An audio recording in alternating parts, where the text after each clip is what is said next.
following thoughts, opinions, stories, and expressions are meant for those who will appreciate them. If you don't, we hope you keep an open soul to encounter another here on 34 Questions. Peace. 3, 2, 1. What's going on, folks? Welcome to 34 Questions. I'm your host, 34, and tonight I'm joined by Coach Lee Hopkins. How you doing tonight, Coach? I'm doing great. Thanks for having me, 34. For sure. Thank you for, rescheduling with me. I know the first time that I had you scheduled, things didn't work out. So I definitely appreciate your time and your willingness to share your story. So thank you again. Yes, thank you for having me. I mean, I'm really thrilled to share my story, so I'm glad that we're able to catch up and do this. Absolutely. For the folks out there who are unfamiliar with the flow of the show, we do some intro questions just to set the tone. After the intro, we'll jump into a couple icebreakers to, sprinkle in some fun, hopefully for you, Coach. And then after that, we'll jump into the Wheel of Fate, where we'll spin the wheel, whichever number it lands on. That's how the conversation will roll. And then after all that, we'll finish out with some closeout questions. Sound good to you, Lee? Sounds good. All right. Well, my very first question for you is, how have you been? You've been doing great. You've been doing well. How you been lately? I've been doing great. The weather is pretty awesome. A couple of weeks ago, it was like 100 degrees. I live in Chicago. So now the weather is nice and chill. It's warm. It's relaxed. And, my life just has been pretty relaxing because of that. For sure. Are you from Chicago originally, or did you move out there? Oh, I moved from Ohio, and I lived in California for a little bit, and I've been in Chicago for about 7 years. What's your favorite place out of the three? Oh, Chicago, hands down. Chicago, yeah. Okay, for sure. I'm from California, so I was rooting for California right there. But why Chicago being the best? Well, Chicago is absolutely amazing, and it's really easy. One of the biggest and best things about it is that it's easy to get around the city because it's such an easy grid. You don't get lost, and the public transportation is great. So I'm concerned with moving around the city and meeting new people. And so there are lots of different kinds of events and people to meet, and there's all kinds of foods and cuisines. So California definitely has the food and the cuisine and the people, but they have difficulty with the transportation. So I'll take the transportation over the weather that they might have in the Bay anyway. So that's what's great about Chicago. Yeah. For sure. Never been. So I hope one day I can go out there and kind of experience that for myself. Yeah. Just curious, do you feel there's any difference in the people? Like, it sounds like out there, it might be easier to interact with strangers or new folks. Out here in the Bay, I think it really depends. Well, yeah, out here in the Bay, I think it really depends on, the circles that you go into. But yeah, for you, are the people any different from California to Chicago? I don't think so. I think what's different is that I'm different. So when I lived in Ohio, things were different. I was a lot more depressed and not sure how to make connections with people. And then when I moved to California, I learned how to open up a little more, and I was running in different circles, and I felt connected a little more. But still, when I left California to move to Chicago, I was still running in the same kind of circles. Like, for example, in California, I would shut the bars down. I'd be out, and I knew a lot of people in the bar scene. And then I come to Chicago and I meet the very same people. I'm out here shutting the bars down, staying until 4:00 and, closing the bars up and hanging out inside after everything's closed and everything. I'm running the same kind of people. So the people aren't different. It's just me doing the same things, meeting the same kind of people. And there's a type of person who's everywhere. I got you. Mm-hmm. Yeah, I mean, I haven't traveled too much. And sometimes my friends that do go to different places, they tell me how different the people are. But I like to believe that there's still people I can vibe with wherever I go, So, I mean, maybe you're reaffirming, my belief in that. So. Oh, yeah. I feel like that's right on, man. That's right on. For sure. My second question for you in the warm-up is, what would you like the audience to know about you? Oh, I'd like you to know that I'm a Black trans man. For sure. Is that Do you usually just stop right there, or you know? I mean, what else is there? I got you. But seriously, I do a full stop on that because it used to be difficult for me to speak about it. So I'm like, I want everybody to say, everybody. I'm a Black trans man. It's important to know that that is part of the truth of who I am, and hiding that for such a long time makes me feel it. And just speaking it and leaving it just as it is, I've had different reactions to it, and so I like to put it out there so that so people can know me authentically and know who they're talking to, and where my thoughts or where my experiences have been, so they can like maybe get closer and understand me a little more. I gotcha. And yeah, I definitely understand the fact that, you know, you built up the confidence to introduce yourself like that. And I kind of want to ask you, we'll start off kind of deep right away, but for you, what would you say were a couple defining moments in your journey?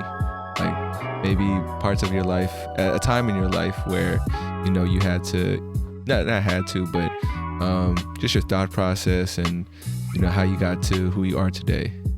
Yeah, absolutely. So my story is like, well, I grew up in Ohio, and I was all lonely and disconnected with people. And so I thought, well, I needed to go find the right people. So I moved to California, and I did find people that I could connect with a little more, but I was still like hiding the truth of who I was. So at that point, so in Ohio, I was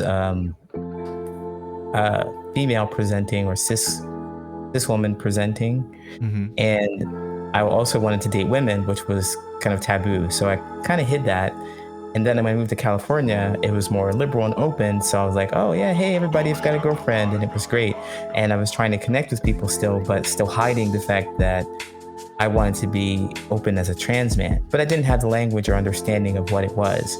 So the point is that I kept hiding my truth. And then I moved to Chicago, and I finally transitioned. I thought, well, I can be open, I can be myself, I can be connected with people, because now I'm living my authentic self. And in the second largest city in the United States, I should be able to find my tribe. And I go out here and I'm trying to find my tribe and everything, but I'm still kind of weary about sharing the trans man part, because I feel like people are going to reject me, or I'm afraid how they're going to react to it. So I go to therapy, and in therapy, I learned that I can, you know, kind of have a different attitude about how I connect with people, to have a different mindset, open up and think about what I want when I connect with people. Or instead of believing that I'll go to a bar or a place and I won't make any friends, I'll go somewhere else and I'll believe that I can meet someone interesting to talk to, make a friend. So one day, to get to your point, I went to a bar or a comedy club, and I'm in this mindset where I'm going to make a friend, I'm going to meet somebody, and I go chop it up, and I meet a person, and it was really cool. And I lead the conversation towards LGBTQ stuff because I want to make a connection with them. And they had just mentioned that they've never seen a trans person before. They don't understand the process. They don't understand why anybody would ever want to transition. And so I thought, well, I'm going to be my authentic self. I'm going to share my truth with him. I'm going to tell him right now I'm a trans person, and I'm going to fill that gap that he has, the gap in knowledge of what trans people are and who they are, and we're going to be best of friends. And so I tell them I'm trans, and they just freeze, and they stop talking, and they leave. Gone. Goodbye. And I'm like, wow. Yeah, wow. So that was one of those moments where I had therapy, I had people to group therapy, I had people to cry on, the shoulders to cry on, and help process the whole the whole event. But that event right there made me realize that I was running from the truth of who I was all this time, running from Ohio to California to Chicago. And within Chicago, I finally face the truth and I share it with somebody, and boom, I get rejected, doesn't like me. And I don't die. That's the thing I got out of it. The biggest thing I understood was that, now reflecting on it, I mean, we weren't meant to be friends at that time. I'm meant to understand that it's important for me to speak my truth and live in my truth and stop hiding, because that feeling of being hidden and feeling lonely is, it would be the same. I mean, it's not as bad as being rejected and realizing that everything's okay. Just go talk to someone else. Just go tell somebody else, because somebody else is interested in your truth and they want to share with you. They want to be connected to you. So that was one of those moments where I decided that I'm going to go on 34's show. And if they ask me about myself, I'm going to say, I'm a Black trans man, and just leave it at that. I got you. Yeah, no, I got you. Thank you for sharing. Yeah, you know, honestly, I feel like I have no way that I could relate to what you've been through. And, you know, I just want to tell you that you're courageous for, you know, being able to say it confidently, you know? Well, you know, 34, I wonder if that's true. That's part of my work. I want to, like, I know this is your show, but I'm like, that's really grabbed me, because I share the truth of being trans as part of a process that most of us go through, as we're hiding something important and interesting about ourselves from someone. We're hiding something from someone, and we're believing that once we reach this pinnacle, once we reach this place, so once I move from Ohio to California, I can be my authentic self and I can be with women as a lesbian. No, that didn't work. That wasn't satisfying. I wasn't connected with the people there. Once I moved from California to Chicago and transitioned as a trans man, I can be my authentic self and live in my truth. No, that didn't happen. I was still hiding. I was still afraid. That happens to all of us. And the truth that I happened to be hiding was that I'm trans. But there are truths, there are things that other people are hiding that they are waiting for to happen, that will set them free. And, well, that's not true. The work comes in, it's all deep inside. And I mentioned the transition because, holy moly, it's physical. It's something that everyone can see, and it's a process that people believe that they're so far removed from. But I think a lot of us go through that process where we believe that if we just do this, if we just be that, if we just get this, we will feel complete, we will feel whole. And I found for me that it's just not true. I mean, when you put it that way, I absolutely agree that there must be some similarities in our journeys. But yeah, no, I got you on that for sure. You know,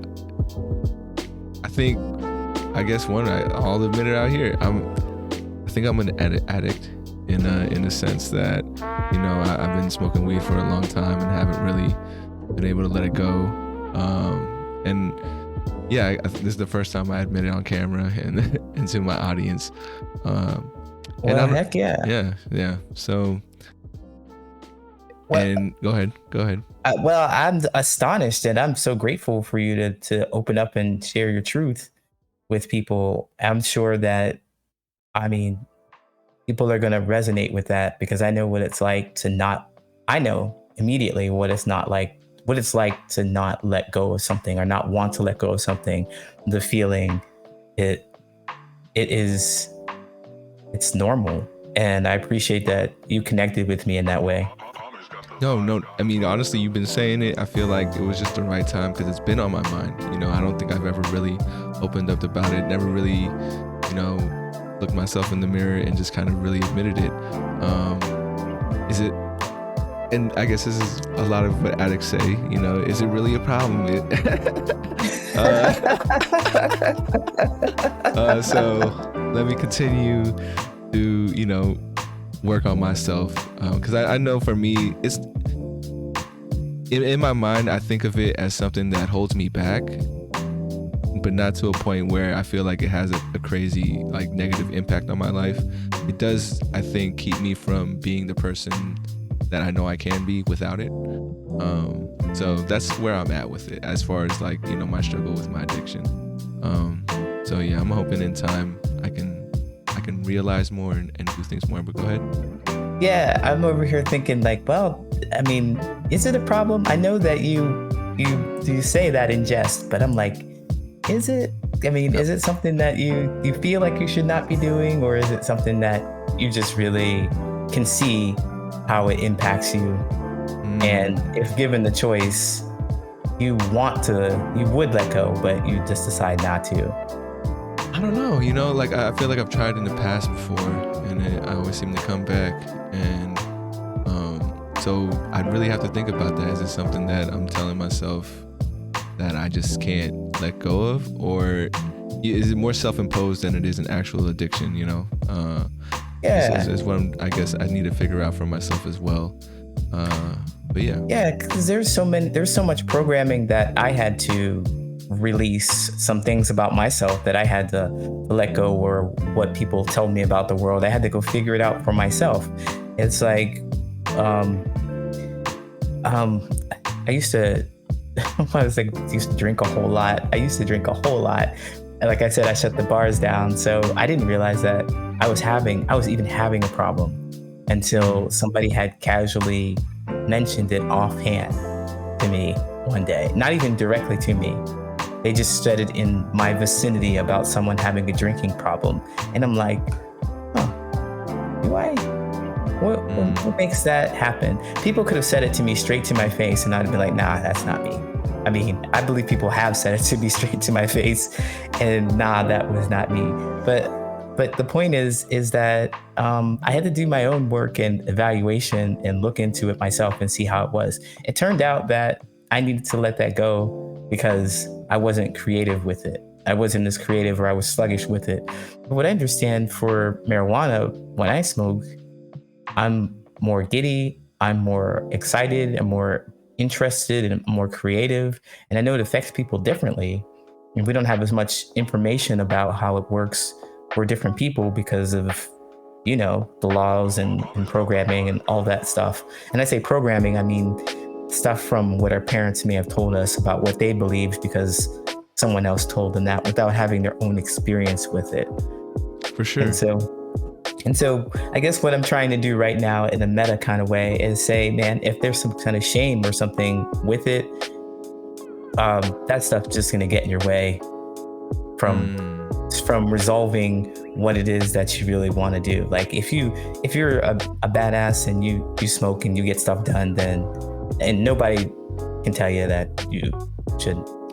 But if you decide that, hey, you know what, I could do something else without it, and I want to, then that's when you decide you make the change.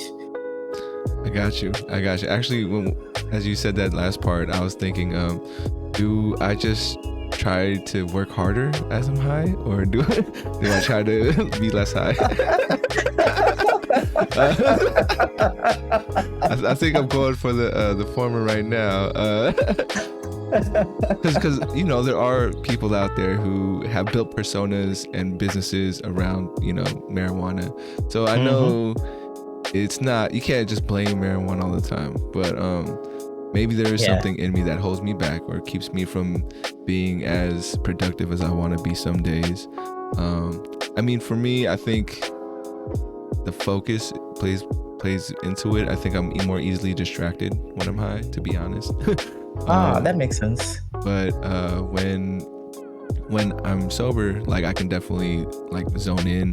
But I think it's the anxious. I feel anxiety. Like even when I'm productive, I'm just like, I need to get this done, or I'm almost like, I'm not shaking, but just really eager to get something done. Like I need to work on my patience. Got to enjoy the process. And I think that's what smoking does for me. It calms me down. It makes me feel like I can slow down. Like there's no rush into doing things. Damn, honestly, this is a great revelation I'm having.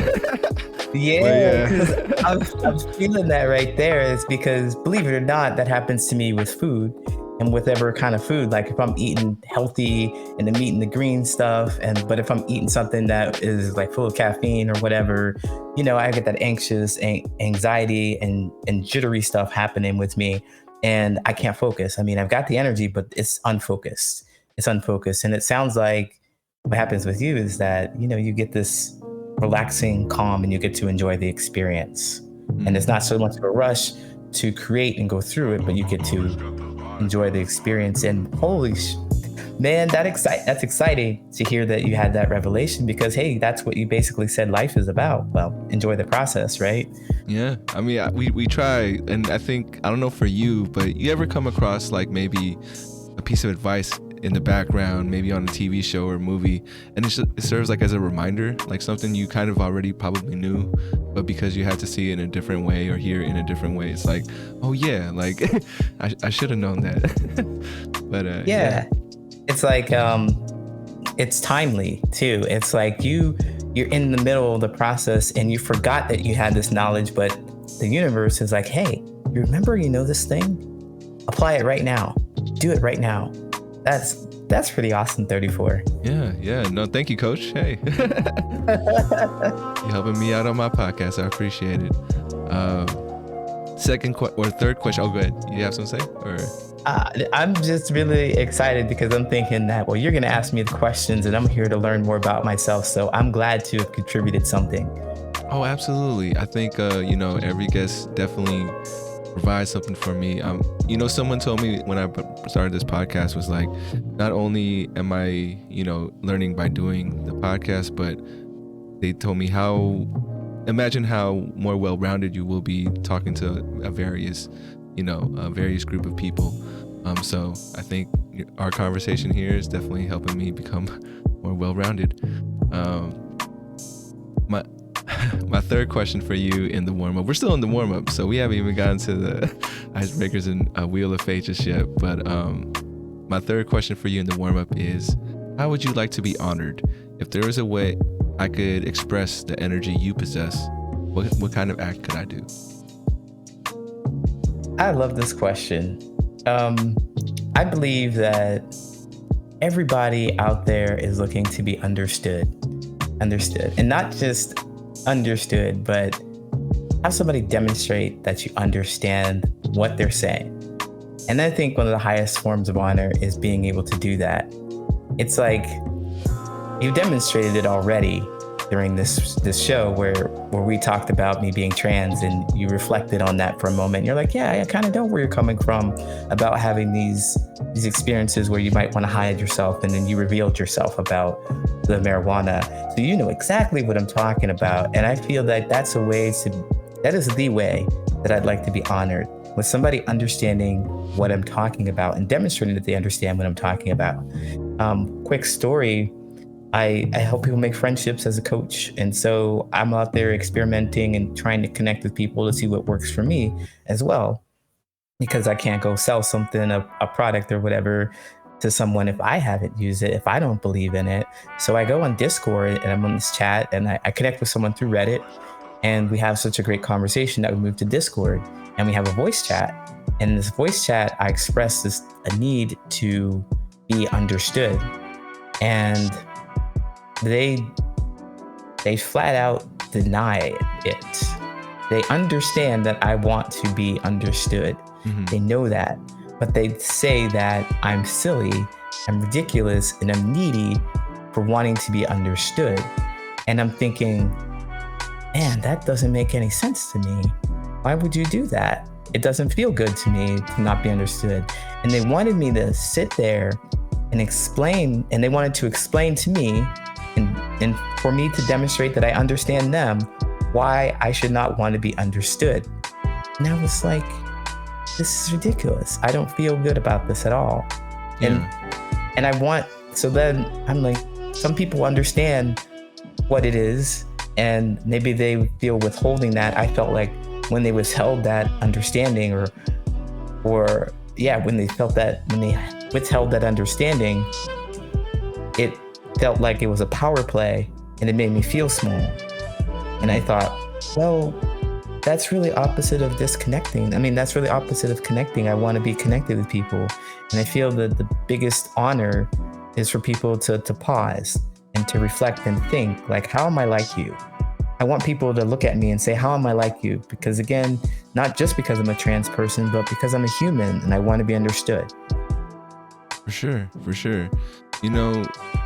I find that there's some people out there who don't really care about being understood, right?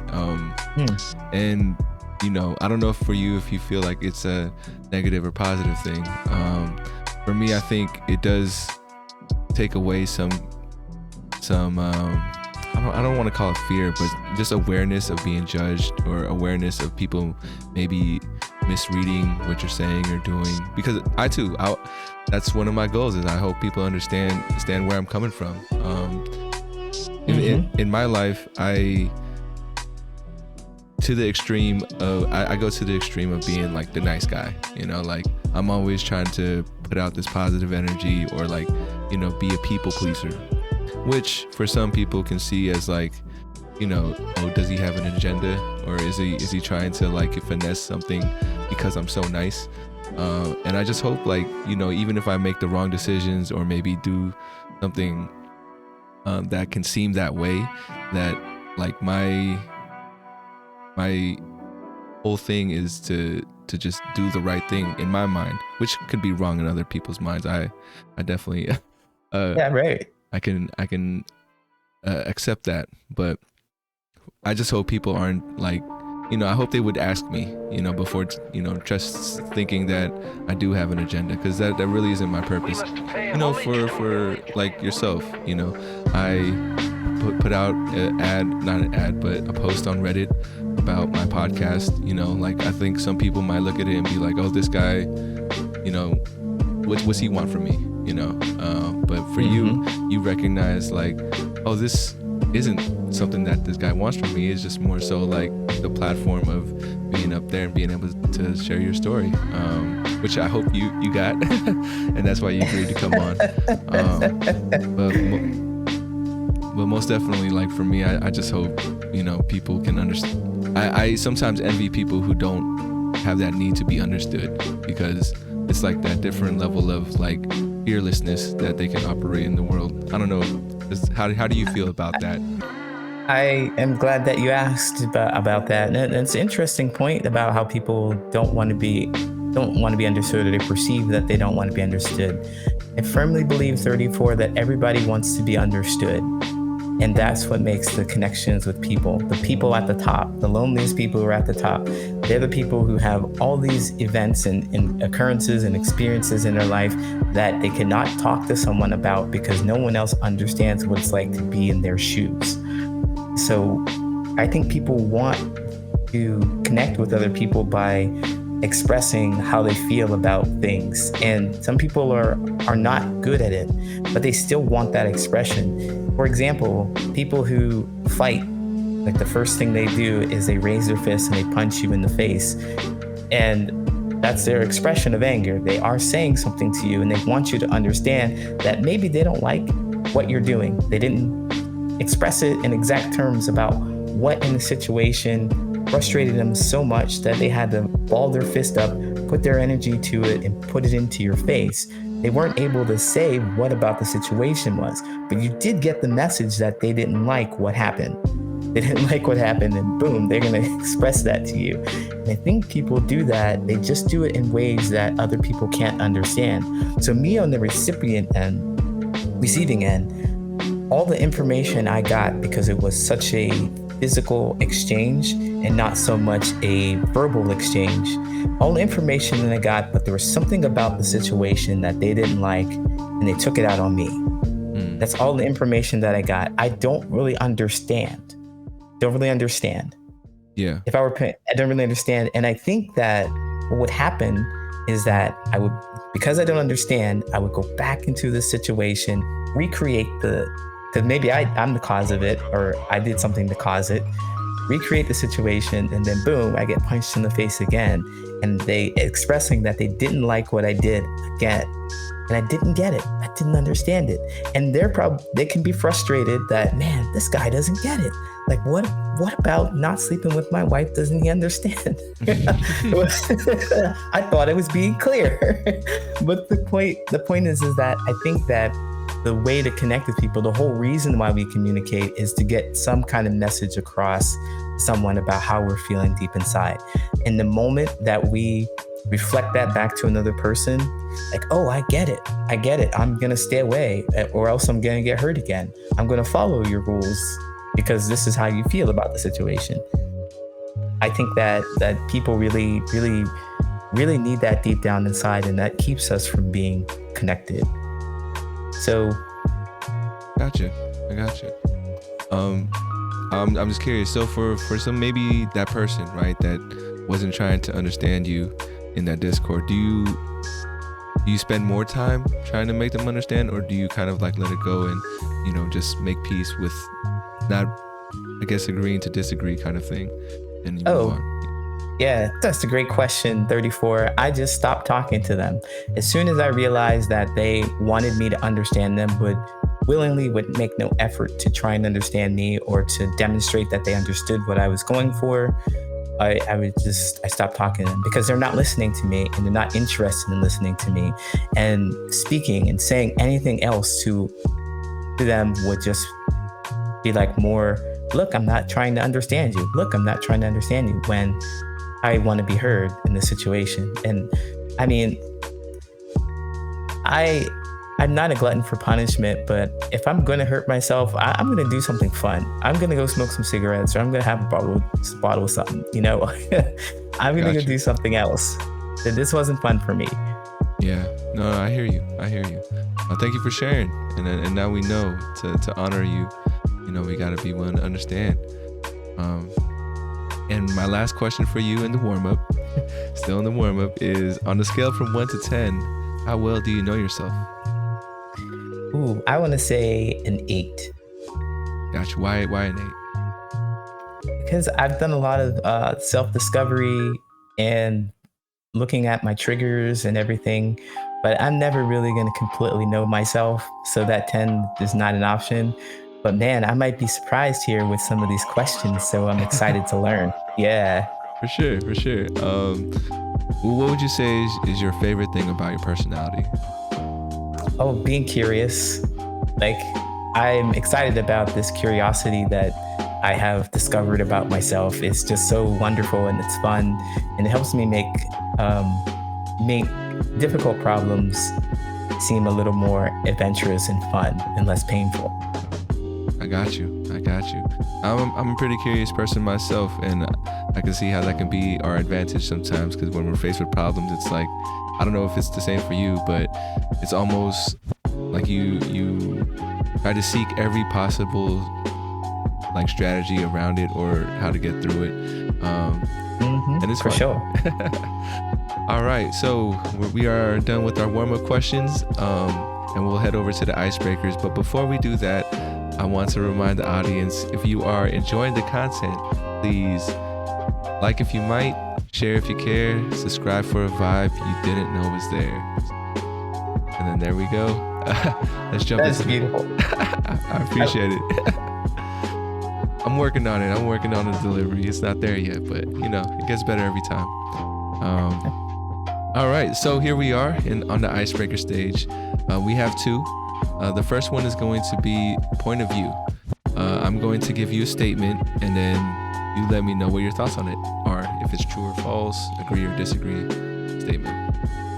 So this first one is, overthinking is a bad thing. True or false? Oh man, I'm gonna say false. I'm gonna say false. Got you. Tell me why. Well, it's because of the qualifier of bad, good and bad. And I want to say that part right there really grabs my attention, because overthinking can be kind of beneficial. It's part of the process that we do. It's just, because I used to do it a whole lot, and I started realizing that, well, it's not getting me anywhere, but it's not necessarily something I need to be ashamed about.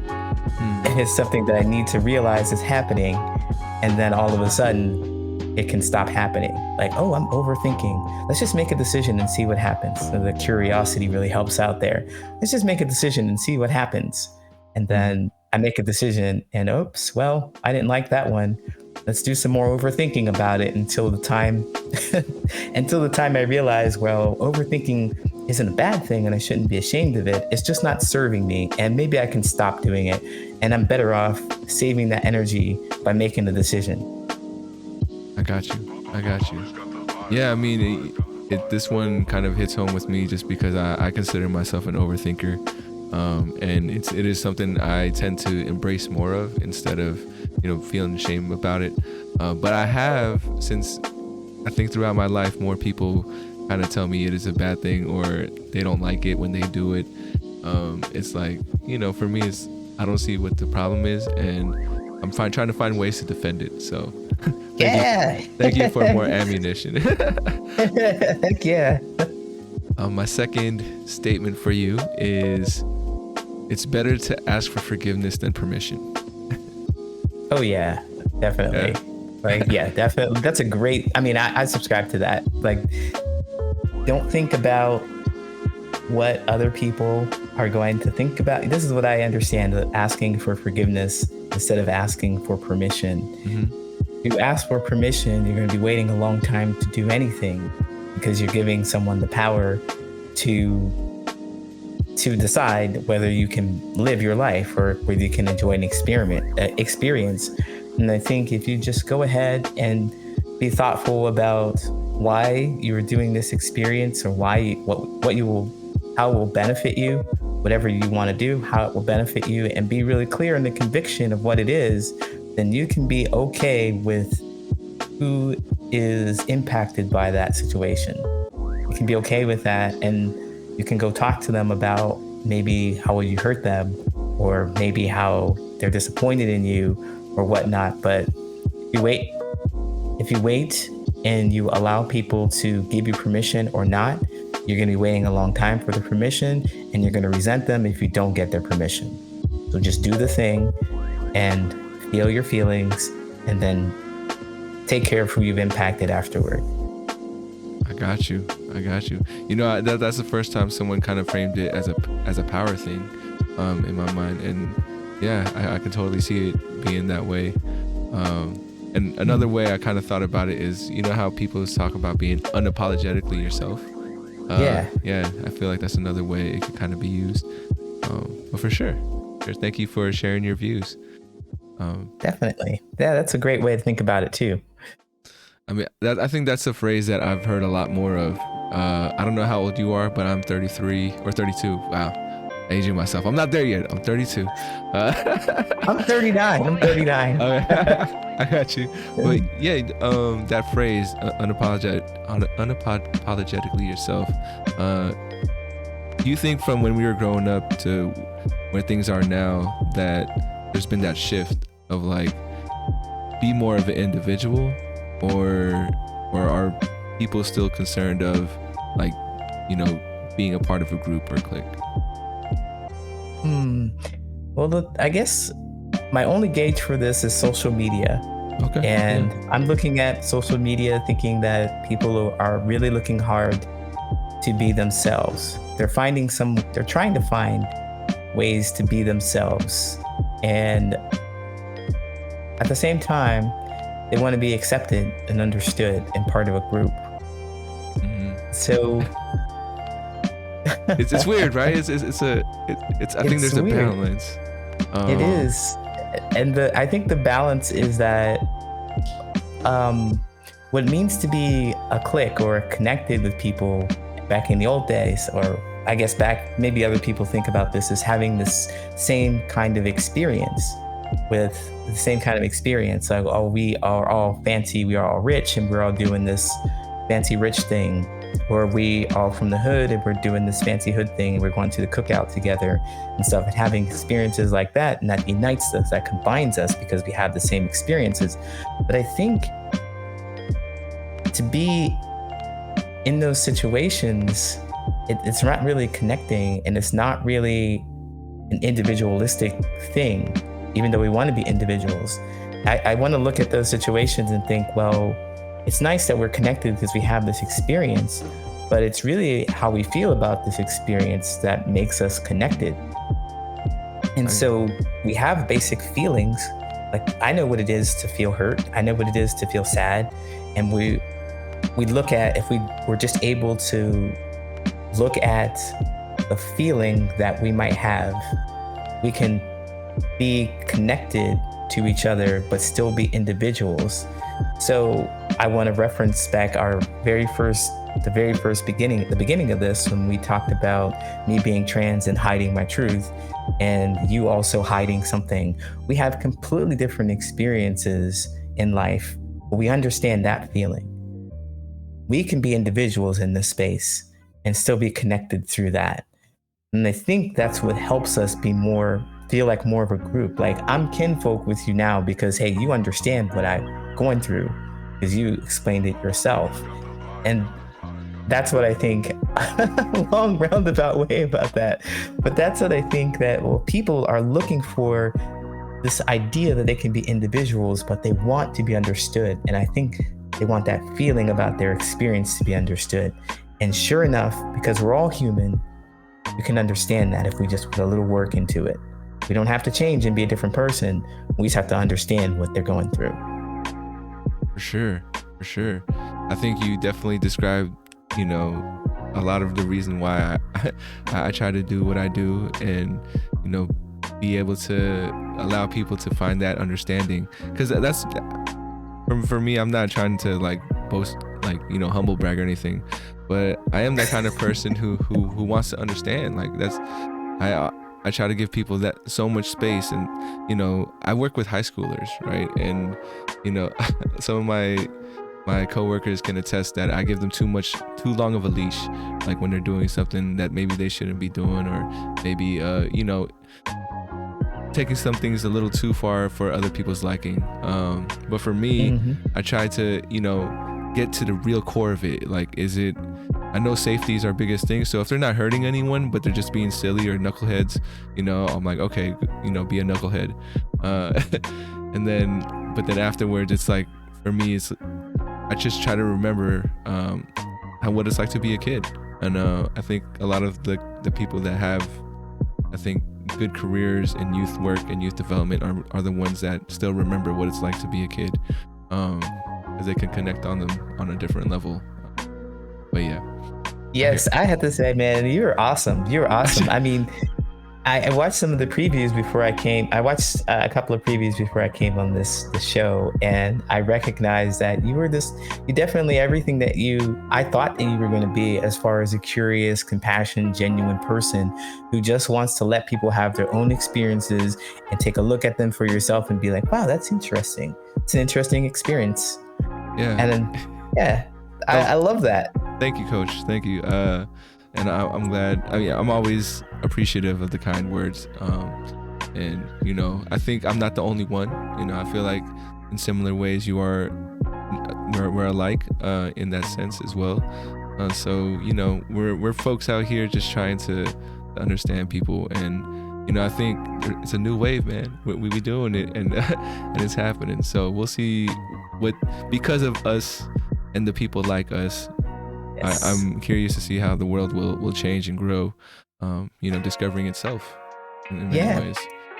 People are definitely going to feel less alone. They're going to feel more connected and more part of you and your tribe and your community than they are with people who have similar, like, lived in the same house with them. They're going to feel that connection with you because you are allowing them to explore and talk about their exploration. And it's really beautiful. So yeah, I mean, snaps to you, for real. I'm so glad to be here again. Thank you. I'm sorry, I'm not great with compliments, but I just know I appreciate them. All right, we're gonna move on to the second icebreaker, which is a word for word, basically word association.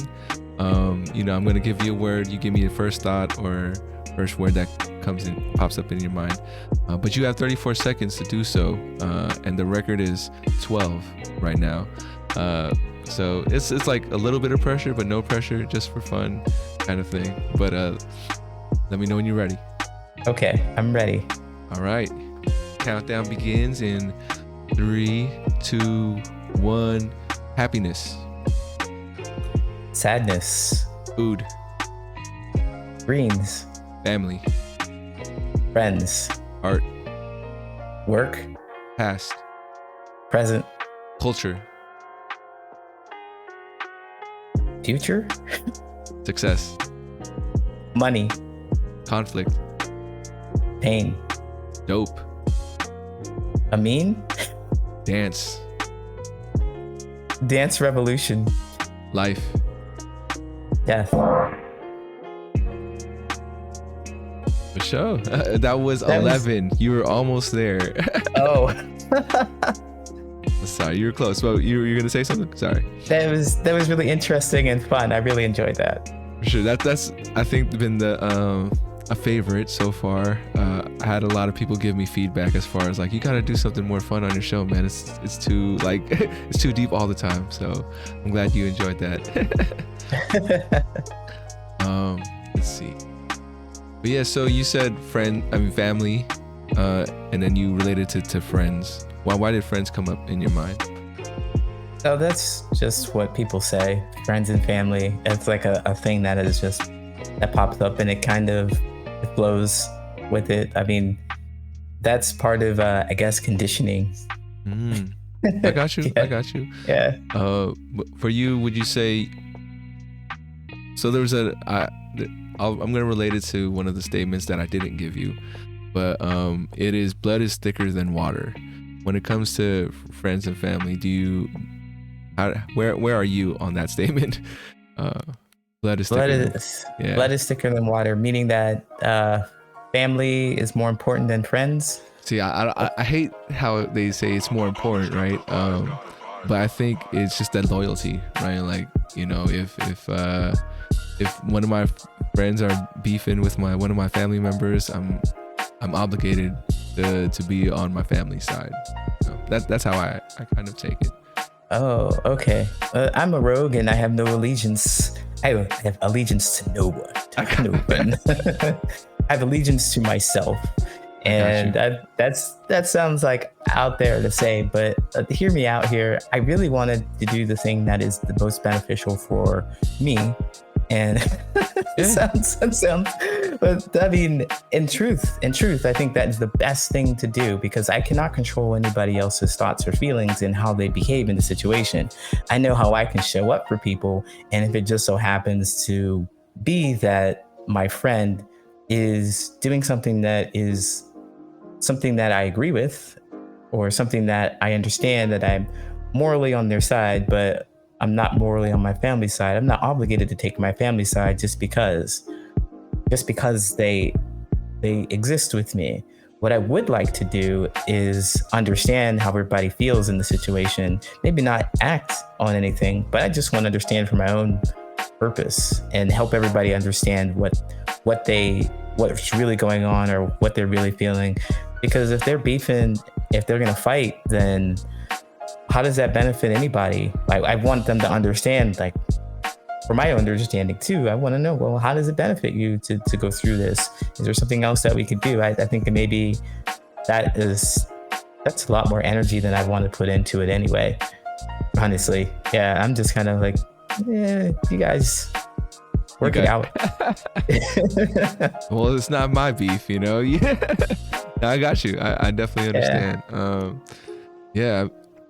It is. I don't know if you've ever come across it before. I'm gonna give you drop some knowledge on you, because this is some knowledge that was dropped on me. But that's not the full phrase. Blood is thicker than water. The full phrase is, the covenant blood is thicker than the water in the womb. You could fact check me on that, but it basically reversed the saying. So anyone that is using this as a reference to oh yeah, that's why you should stick with family, the full saying actually means that you choose your family, or you choose the people that you consider are closest to you. So yeah, if anyone tries to drop that on you in the future, you could be like, bam. I heard that already, man. Just be like, no. I'm saying that if somebody tried to drop that on me, I could be like, I heard that. I heard. Yeah. Now you got it in your back pocket. Yeah. But, to your point really quick, that is my experience, is that people that make an effort to understand me, then I'm more connected and I feel more aligned with those people rather than people who I just grew up with. For sure. Yeah, and I don't know if you heard this other saying, I'm really big into quotes and things that people who have experienced life longer than we have, they have pieces of advice. There was this one, and you could tell me how you feel about it, but it's as you get older, try to keep people that knew you when you were young as close as possible, because those people knew you as a person before, you know, you got older. So for you, like for me, I think that makes sense. And, you know, I can definitely see how, like my cousins, I grew up with them, but now that we're older, we're very like, you know, we're more apart, we're more separated. But anytime I'm with them, they definitely treat me like I'm their little cousin from when we were 9 and 12 years old, you know. So that does make me feel kind of way. It feels a little more home. It makes me feel nostalgic about that time. So for you, how do you feel about that statement? Well, my family and I, we just weren't very connected. We weren't very connected. We didn't really care to allow people to have their own experiences and be curious about it and express themselves. So I don't know what it's like to have that enjoyable feeling return to me when connecting with people I've known from my past. I think there's one person that I've known since high school that I connect with, but we're so different now that it just seems kind of like we're strangers. We just know each other for a long time. Like we can only talk about a few things here and there. So I feel kind of saddened by that because I don't have people in my past that I can really connect to in that way, because I have changed so much. I have grown so much. I have become something completely different, and people do not care to try to understand, or too complex to understand, or something, maybe too annoying, I don't know, to understand.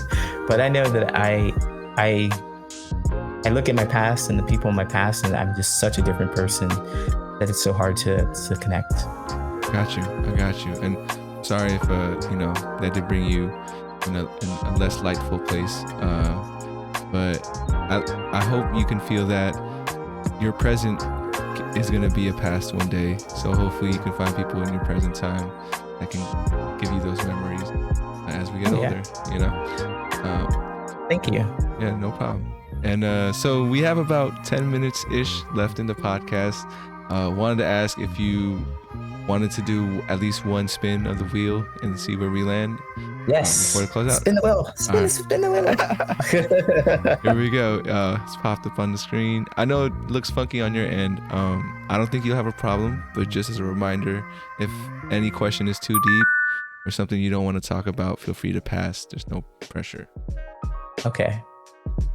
So number 20 is, what was a situation when you didn't get the help that you needed? Oh man, good question.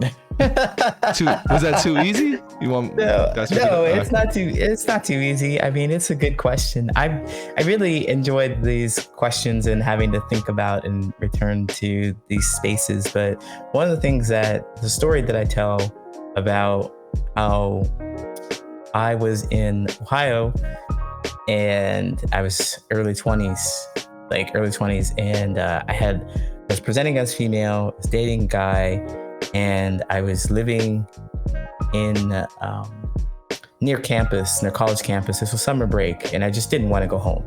Like, I left my small town and I wanted to stay at college because college was just like amazing, and it was like wow, and I didn't want to go back to my small little dumpy town. So I was there and I found a job, and I was renting subletting a little apartment over the summer. And like I said, I had a boyfriend, but I felt like I really didn't have any support or anybody to connect that really, you know, I had college friends, but I really didn't feel like I could lean on anybody for anything. And so I had this job and I was feeling sick. I had a stomach ache, and I thought, well, I was a heavy drinker at the time. I thought, well, I'm just like a little hungover. It's summer, and maybe drink some water, have some Gatorade. And for the full day, I just felt like sick. And the next day, I felt really sick too. I was like, I didn't eat anything. I was just popping Tums, and I went to work and they said I looked kind of pale. And I'm like, nah, that'll be fine. I'll get through the shift and I'll be fine. I go home and I wake up the next day and I'm still feeling sick. Really hadn't had anything to eat, that could only drink Gatorade. So I had some Gatorade. I went to work and they said, man, you look pale. You look like you're gonna die. What's going on with you? And I'm like, my stomach just aches real bad. And so I ended up leaving and driving about a half an hour home after work, driving half an hour home by myself in the hot summer. I was dehydrated, I was tired, and I tried to go to sleep. And I was just too sick to go to sleep. I threw up. I was only drinking Gatorade for the last couple of days, and I threw up. It was actually red Powerade. To this day, I cannot drink it, but I was super sick, and I didn't feel like I could call anybody or talk to anybody about this. So I took myself to the hospital. Well, not the hospital. It was the campus little emergency room, campus emergency room. I went over there because I don't think I had health insurance, and they got me in there, and they were like, they gave me this look like, I know you're in college, but are you stupid? Because I look so sick. Why are you here? Eventually, they looked at me that way, and they sat me down and they laid me down. They gave me a quick examination of my stomach, and it hurt. My stomach hurt, and they said I had a fever, didn't even notice. And they put me in the ambulance and took me to the hospital, and I had an emergency surgery. I had emergency appendix removal that day. And I was like, wow, And so how it relates to this not being able to get the help that I needed was that I didn't know. I was conditioned to not know how to ask for help. So I want to say that help that I needed was to know that I'm able to ask for help. That skill, that lesson, that understanding that you can ask people. I had people in my support system, but I thought, man, they wouldn't be interested, or they wouldn't care, or why would I ask them to stop? It's probably nothing. Just go lay down, go drink some Gatorade, go to the emergency room. And that's the thing that I carried with me for a very long time. Where, just a couple of years ago, I'm starting to work through and ask people for help and support and things like that. But that was one of the things I learned, that I couldn't ask for help. And that was the help that I needed. That was the tool that I needed to really make a healthy connection with people in life. Gotcha. So after that experience, would you say it's easier for you to ask for help? Because I am one of those people that is still struggling with it, Like, I don't know when is the time or who I can ask. That's definitely where I'm at still. But yeah, so for you, after that experience, has it gotten any easier? Oh man, I don't wait till near death anymore. I got you. But it has gotten a little easier to ask for help, but still, it's like, I will do my best to make it work for myself, up until the point where I recognize that what helps me with it now these days is realizing that, is all the work that I'm doing beneficial for me? Am I learning something from this experience, or am I just not asking for help? Like, is there a lesson to be learned from me doing this the hard way? Is there a lesson to be learned from me doing it all by myself? Or is the lesson in asking for help? So I see. Yeah, I'm gonna have to definitely reflect on those moments, and come to a decision myself. But thank you again for sharing that story. That was great. Awesome. All right, so before we head into the closeout questions, I'm sorry we could only do one spin, but hopefully in the future, a few months from now, if you'd like to come back, do another episode, I'm always open for guests to come back. It's a great way to stay connected, and also, for you, a little journal entry every few months or so, see how your life is going. Wonderful. So this next portion is called the 34th mantra. I have a phrase for you to fill. I am, I can, I will. Because I am blank, I can blank, I will blank. Before I switch you over to that screen, because it can be the most intimidating part of the podcast, it's a reflection of you. You're speaking to yourself. I won't be a part of this screen, but let me know when you're ready, and I'll head you over there. All right, I'm ready. All right, here you go. Oops. Messed up. Oops. As you can see, I'm still resting, but it's all good. We roll with the punches here. This is the screen. As you can see, it says I am, I can, I will, in case you need a reminder. Go for it. All right. I am amazing. I can be connected. I will help others feel connected. For sure. And if you ever need a reminder, now you have that little soundbite of yourself, just to play over. Thank you for participating. And Thank you for having me. That's so beautiful. I love it. I'm glad you're enjoying the experience so far. So we're gonna do the closeout questions. This next one is actually from my previous guest. So shout out to Andrew from our Last Meal podcast. Shout out Andrew. Andrew's question for you is, if you could talk to your 12-year-old self, what would you talk about? Oh, wow. I would be so curious about what they're thinking and feeling at that time. I'd be like, well, what are you interested in? What's fun for you? And what do you like? And why do you like what you like? So we'd probably talk about artwork, because I was really into artwork. Are you no longer into artwork? No, I'm no longer into artwork. I got you. I mean, I want to say that I'm still creative. So I do other creative things. I got you.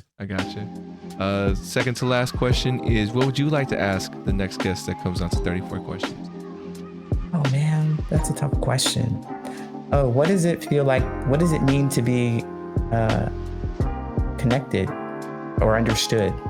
I'm just going to write down, what does it mean to be connected or understood? Yeah. All right. I'll tell you, for me, I think this one's hard. In my mind, I'm a fairly quiet person, because I assume that everyone can understand me without having to communicate my emotions, which is very frustrating for my girlfriend, for sure. So to feel connected and understood, like, I think it goes back to what I said earlier. Like, there may be moments where I'm selfish, but I think when I interact with people, it's really, I try my best to do everything for them, or not for them, but to make them as comfortable as possible, to make them have the best life experience in that moment that we're interacting. So for me to feel connected and understood, I think when I'm doing what I'm doing, like, people don't have to question, like, oh, why is he doing it? Like, oh, don't worry, that's just 34 doing what he does, I would hope that I have done enough work where I like my actions to speak for themselves. So I hope maybe at some point I have done enough work where that's who I am at that point, where I don't think I need that extra validation from other folks, but for me to feel connected and understood, I think that would have to happen. Like, okay, people finally understand me, because they're not asking me why am I doing what I'm doing, or they might think that it's coming from a negative place. But yeah, so that's my answer to that question. I understand. If I could ask you, though, just to kind of poke in there just a little bit. Absolutely. Yeah. I really think why questions put people on defensive. They put them on defensive. So instead, I mean, I'd like to ask you, what is the benefit of this for you? Maybe I think I understand the benefit of this for you, because we're super curious people, and I think you've said that already about it. But I think that would help get across the point, because you have such a creative art form here that people will look at it and they'll interpret it any kind of a way, and they're just going to, because that's what humans do. They don't get to understand exactly what you think and feel about your art unless you actually say that to them. So I heard you say it to me, and I'm curious if you wouldn't be interested in sharing that one question, answering that one. What was that question? What is the benefit? What is the benefit of doing this for you? Just like in the act of doing the podcast and like having these conversations. Yeah. So for me, I think that my selfish reason for it is that it gives me purpose. I think for a long time I try to, it's one of those things where I think, it's hard, for everybody, it's hard to find purpose sometimes.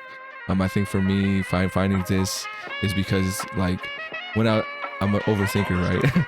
So during quarantine, the overthinking just like a lot of people were overthinking, and for everybody else like ourselves probably went to the max.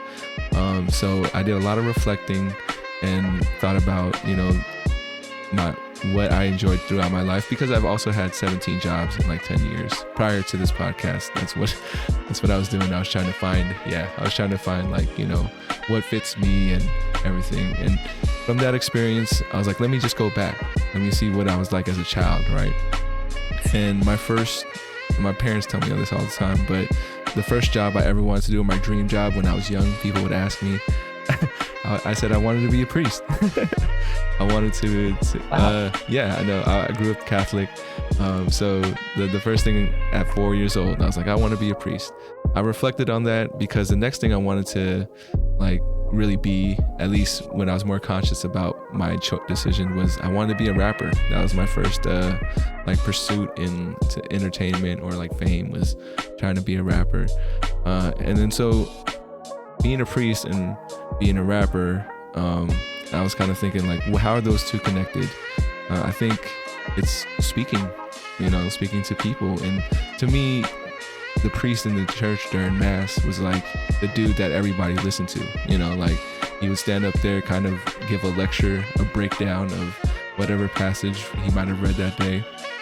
And, people were listening to him. As a rapper, same thing, somebody puts out music, you have an audience that listens to it and understands and relates to the music you're putting out.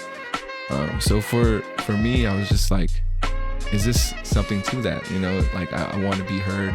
I want to find a voice, because in my personal life, I'm a fairly quiet person, like I mentioned earlier. So yeah, for me, it gives me a platform to use my voice, gives me to provide my insights where I don't feel like it's the wrong place and wrong time. Because I think that's the feedback I get from a lot of folks. It's like, damn man, like we're at a party, why are you talking about these deep things? And I'm like, well, where else am I going to talk about it, So creating this platform, that's what it provides me purpose, because I'm interacting with people. I feel like I'm giving something to other people. This is like a gift that I can give without having to spend a lot of money, without having to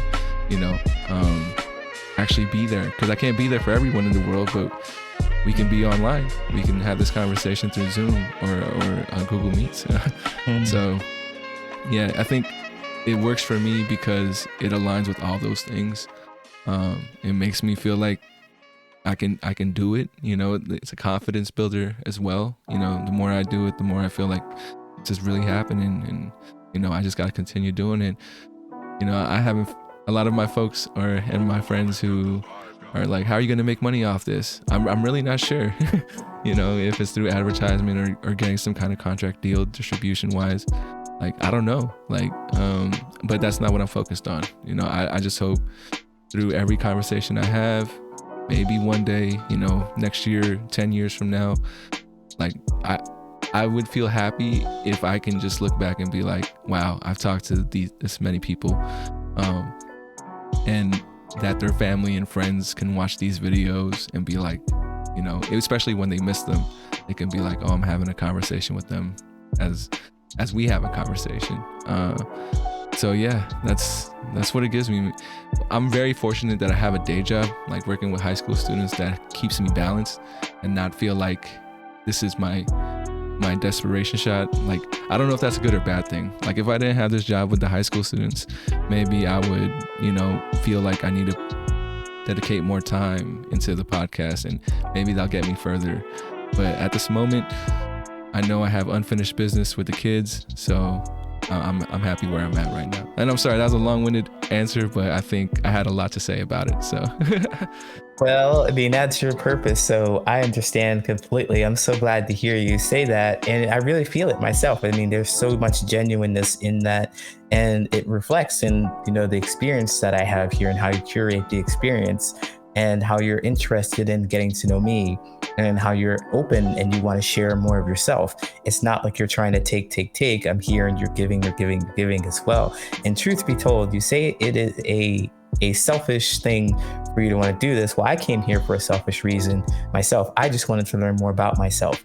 I came here trusting that you wanted to create this space for me. And so I didn't come trying to give anything or to take anything or to change anything. I just wanted to learn more about myself. And I had this beautiful opportunity to share with you and learn more about you and meet a kindred spirit. So I asked you about this because I wanted to see the not the future for you, like I'm some kind of psychic, but when other people believe in your dreams and pour into it as well, it kind of helps you get to wherever it is that you're trying to go. So I can see that so clearly and beautiful for you. I believe that this will be something big because it touched me so much. So I'm grateful for the opportunity. Likewise, and thank you for even choosing to come on, right? Like, you could have very well been like, maybe this isn't for me, which I think majority of people do, because I don't think there's a right time. I've had this conversation even with friends who say like, oh, I'm sorry I haven't gone on, and I'm like, it's cool, because I definitely understand, like, you have to be at a place in your life where you feel like you want to learn more about yourself. You want other people to hear you learning about yourself, right? I feel like that's a very vulnerable place. And so I tell people too, like, if you come on, we don't have to release it. It could just be something for yourself in the future. But in due time, the door is always open to anybody that wants to come through. It's just, if people don't know about it, how are they going to know to come on? That's why you see me on Reddit, or, one new thing. I know you have a show yourself, right? You haven't plugged it in yet. Yeah, well, we'll get there. But I will let you know, something that's worked for me that I'm excited about after the credits roll. But yeah, I just want to thank you again for your kind words. It gives me a lot of juice. It makes me feel like I'm doing something right, which we're all looking for some validation sometimes too. So thank you, Coach. Yeah, thank you. Keep doing what you're doing. And if I don't, you better remind me, like, why aren't you doing it? I'd appreciate that too. So last question of the podcast, the question that ties everything together. 100, 200, 300 years from now, our descendants are watching this video. What would you like to tell them?